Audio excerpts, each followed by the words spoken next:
There was a real anger among many MEPs that Hungary's rule of law, discussion about media freedoms in the country weren't part of the conditions for this EU funding. And I can tell you that certainly kicked off a lot of discussion on Hungarian Twitter. And then this happened. We had the editor-in-chief of this. This is Index. If you're in Hungary, you'll know this. It's perhaps the best-known independent news site, certainly the most popular. Well, he was sacked. It was a surprise sacking. It led to journalists there that led them to pen an open letter. Let me just bring you a short quote from that. Talking about the dismissal of Mr. Dull, who was the editor-in-chief, his dismissal is a clear interference, they say, in the composition of the editorial board. They go on to say it would make it impossible to carry on with independent work. Now, some background features for you here. It's worth saying that Mr. Dull had amended this. It's a barometer he had put on the website in 2018. Green means no interference in the independence of Index. Red means effectively it's over. He changed it in June to orange, meaning they were in danger. Just a month later, he's out the door. Now, the answer from the company was that he was stirring up internal tensions, driving away advertisers. But as you saw from the staff, and in fact Mr. Dull himself, very much presenting this as an erosion of media freedom in the country. But as I was saying at the beginning, this is all part of a much bigger, broader discussion about rights, freedoms and politics in Hungary.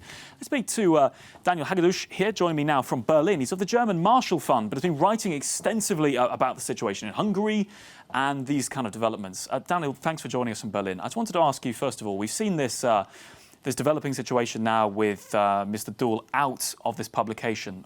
Could you put this in context for us? How significant is that?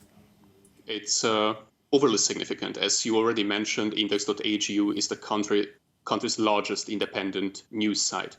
And the dismissal follows a months-long limbo of organizational restructuring efforts that aimed at the undermining of the site's independence.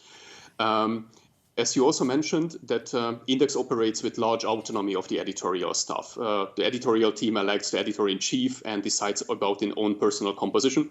Thus, the dismissal of the editor-in-chief impacts fundamentally the site's independence.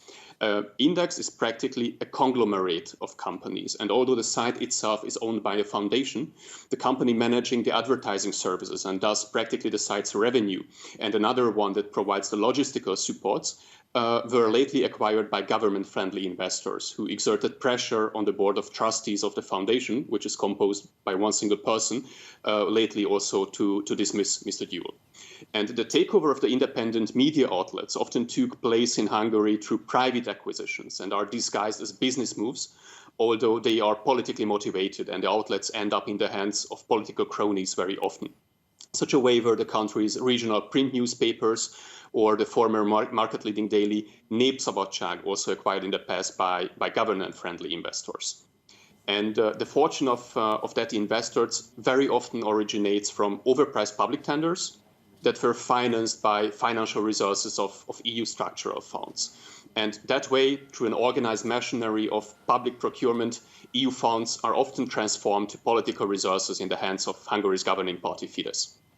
Daniel Hagedus joining us there from Berlin. Thank you. Fascinating hearing that. As you saw, there's a much broader conversation here going on, Isabel, and people already looking ahead to the next election in Hungary, saying if this is going to be the media landscape, people should be concerned at this stage.